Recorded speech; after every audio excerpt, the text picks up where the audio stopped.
everything you even try to do to me, already done to you. You just have to do the right thing, and the right thing will follow you, even when people don't support it. Look at you. Look at you. I have to say thank you to Dr. Tatum, to the trustees and all of the faculty, our distinguished honorary guests, all of the family in the house. Thank you. Friends of the graduates. It is my exquisite delight to stand before you, the 125th graduating class, this year, 2012. As I stand before you, I see the reflection of myself in your eyes. I feel in the rhythm of your heartbeat my own. I feel your desire. I feel your yearning to do well and be well in the world. I congratulate and celebrate you.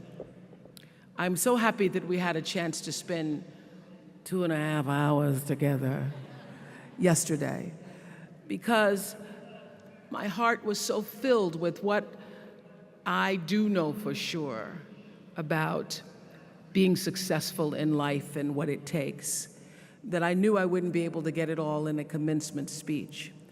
So I've tried to condense into just 3 items. Aren't you glad it's 3 and not 10?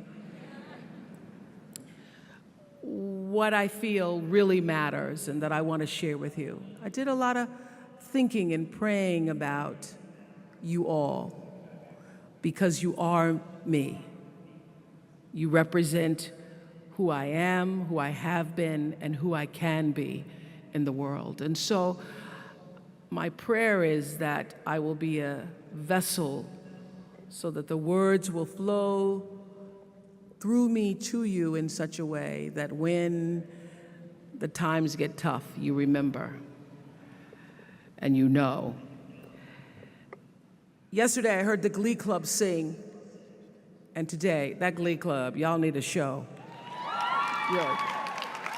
But yesterday, they sang a song, and I don't know the name of the song, but the lyrics were, "We are here because of our grandmother's prayers and our grandfather's dreams, and we came on the breath of our ancestors." That feels like the truth to me. That song resonates in my spirit because I know that to be true for myself, that I stand where I stand because somebody prayed for me and dreamed for me, and I come trailing the breath of the ancestors.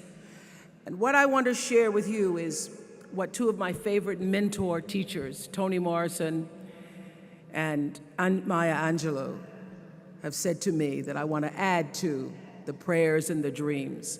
Your crown has been paid for. Put it on your head and wear it.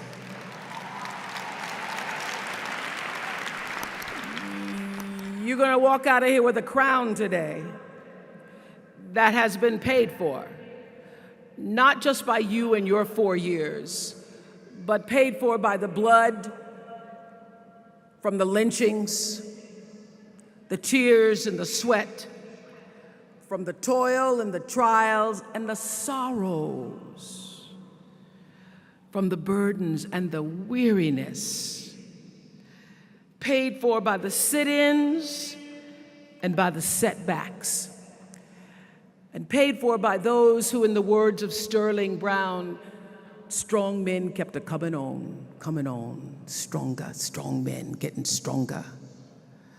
Paid for, in the words of Langston Hughes, by those who knew that life wasn't going to be no crystal stair. It was going to have tacks in it and places on the floor bare, and all the time they would keep climbing on and reaching landings and going in the dark where there wasn't no light, because even though they hadn't experienced it or tasted freedom, they knew they were planting seeds of the free that would bear the fruit that is now you. This is their day as well.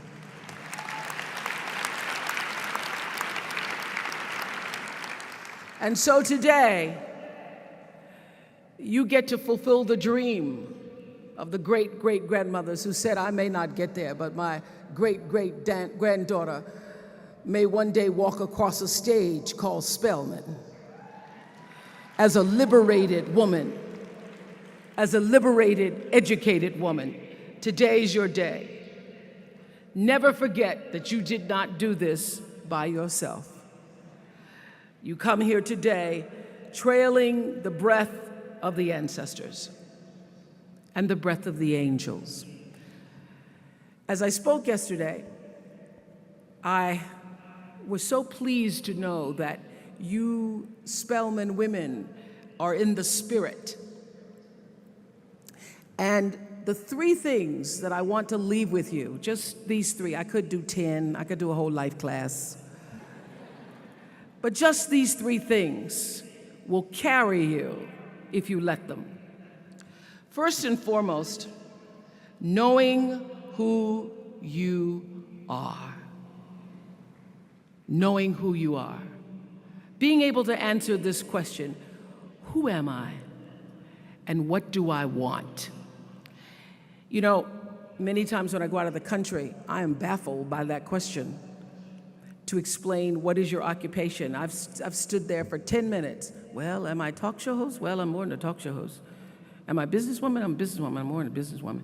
Am I an entrepreneur? I'm more than an entrepreneur. So I just leave it blank or self-employed. So I'm not asking for the roles that you play as daughters. I'm not asking that question. What are the roles that you play as a daughter, as a friend, as a sister? You're going to be a lawyer, you're going to teach, you're going to be a pharmacist. I'm asking the bigger question of who am I? Who am I really? My answer is I am God's child. I am that which is born of all that is. I am, as Pierre de Chardin said, a spiritual being having a human experience, come trailing the breath of the ancestors yet, but trailing the breath of the angels. And understanding that because I am connected to the source of all that is possible for me. That's who I am. And what do I want? I don't want to just be successful in the world. I don't want to just make a mark or have a legacy. The answer to that question for me is I want to fulfill the highest, truest expression of myself as a human being. I want to fulfill the promise that the Creator dreamed when He dreamed the cells that made up me. What do I want? You must have some kind of vision for your life. Even if you don't know the plan, you have to have a direction in which you choose to go. I never was the kind of woman who liked to get in a car and just go for a ride. I had a boyfriend who would say, let's just go for a ride. I want to know, where are we going? Do we have a destination? Is there a plan? Or are we just riding? What I've learned is that's a great metaphor for life. You want to be in the driver's seat of your own life, because if you're not, life will drive you. So, knowing who you really are in this space and time that we embody. That's number one.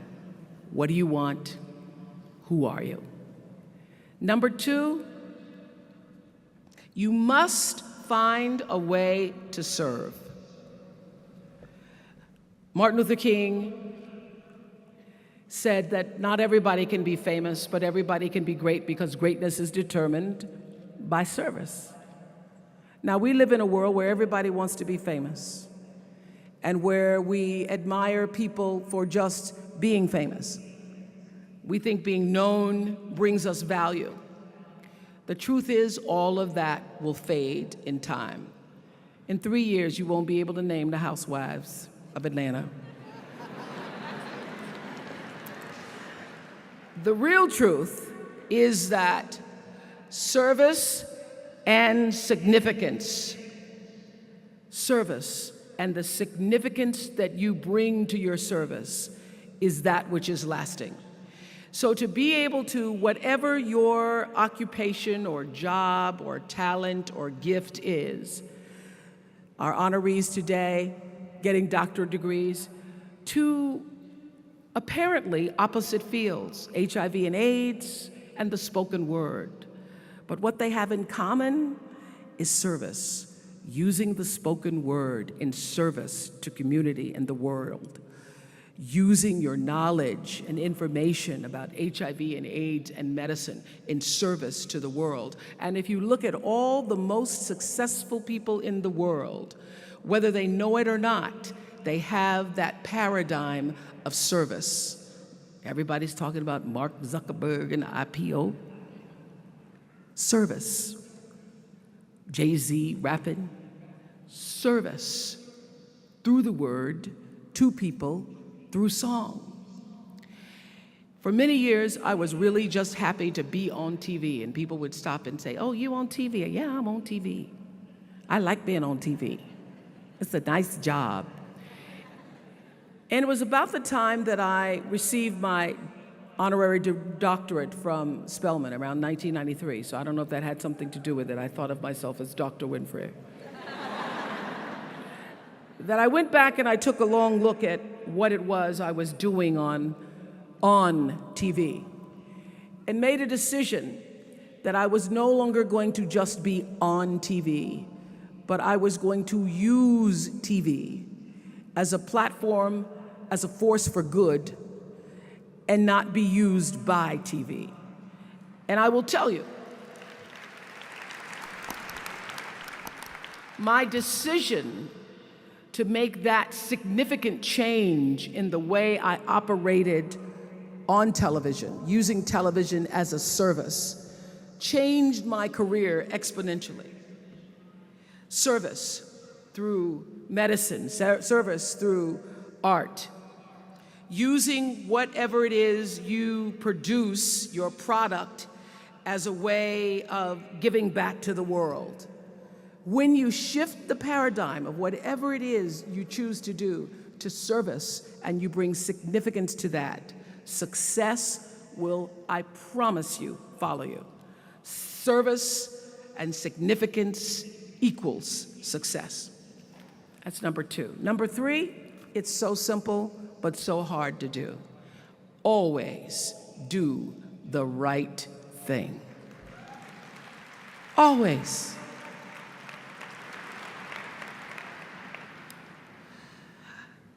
Be excellent.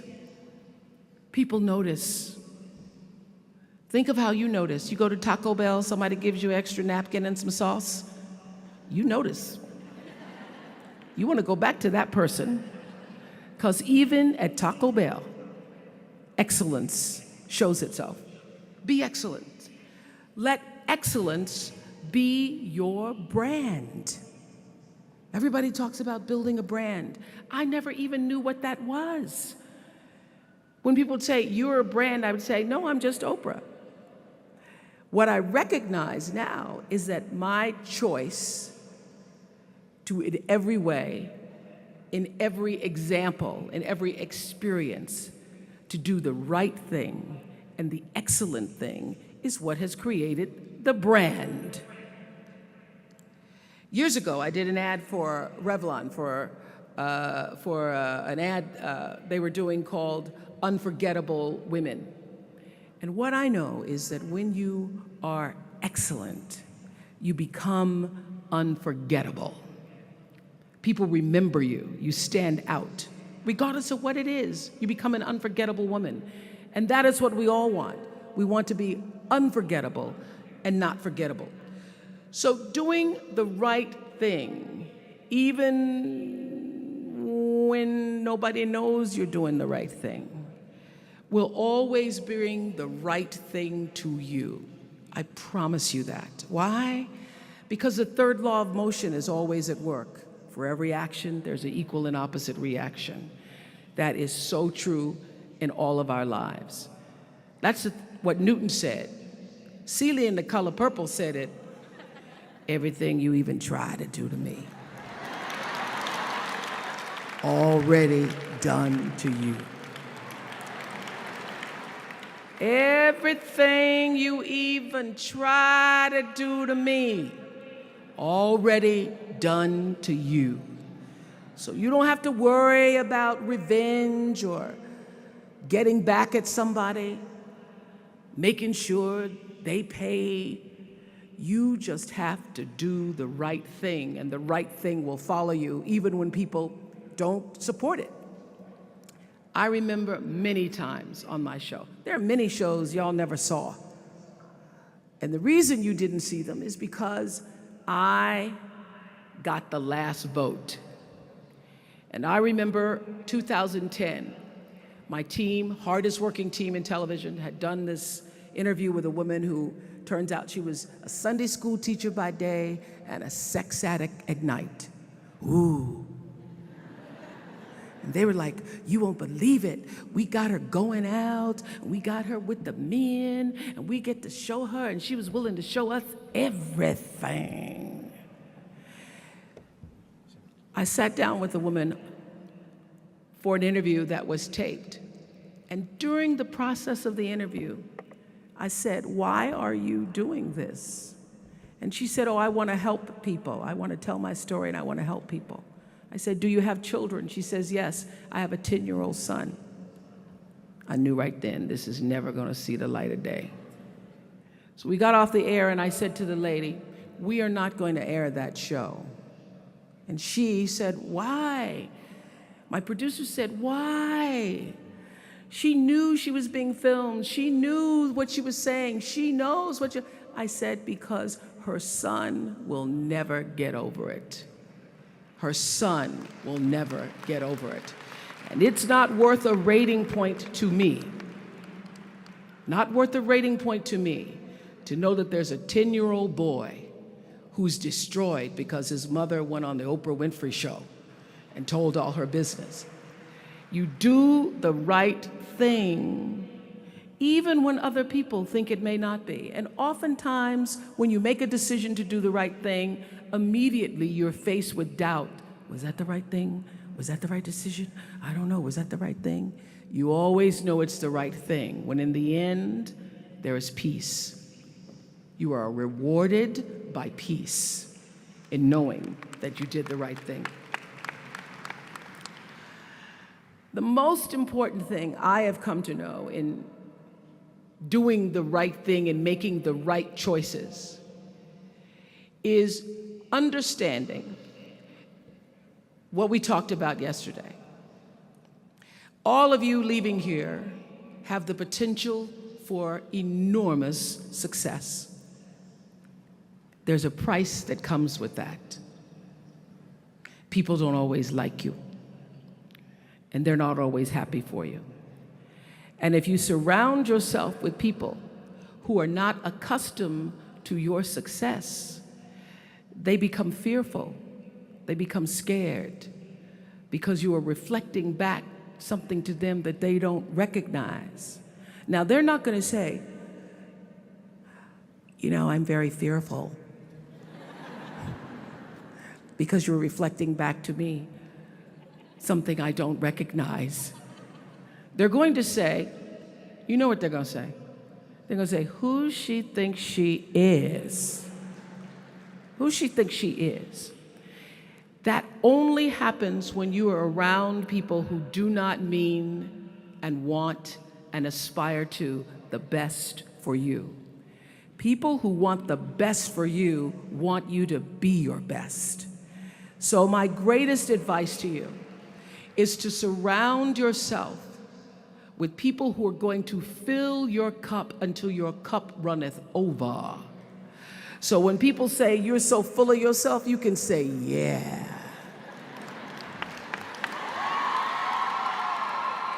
Yes, I'm full. I'm so full, my cup runneth over.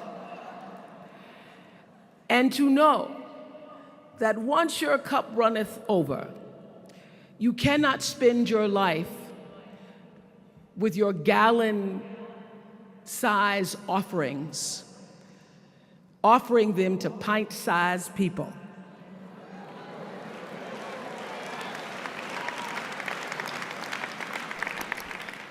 You have got to surround yourself with gallon-sized people who can hang in the same company with you, so that you're not offering your gallons to those little pints out there who can't hold it anyway. Choice to Change the World. I love that song. I love hearing you all sing that song. And what I know for sure is that the biggest choices begin and end with you, your internal big questions. Who do I want to be in the world? My relationship to source energy, to all that is God. I'm not talking about what you believe in God. I'm talking about your experience of that which is all life, which is divine and universal. I'm talking about the big deal, being connected and aligned with that. When you are tuned in and charged into that, whenever you feel empty, you go inside yourself and you connect to the source, and you know that all things are possible. To know that, and to choose to do the right thing in service and significance, I promise you, you will create a vessel of service for yourself first, because you have to honor yourself first. You have to give to yourself first, otherwise you have nothing to give away. You will create a vessel for yourself, for your family, your community, and the world. And those three things will not only lead you to a blessed life. I stand as a witness. My life is so blessed, I can't even take it in sometimes. It will lead you not just to a gifted life and a rewarding life that fills you up, but a sweet life. That's what you want. You want the sweetness. You want it to be so sweet, so that even when the storms come, and they will, you'll know, this too shall pass. This too shall pass.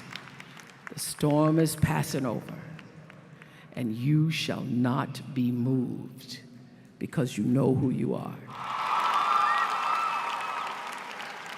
Phenomenal class of 2012. Thank you.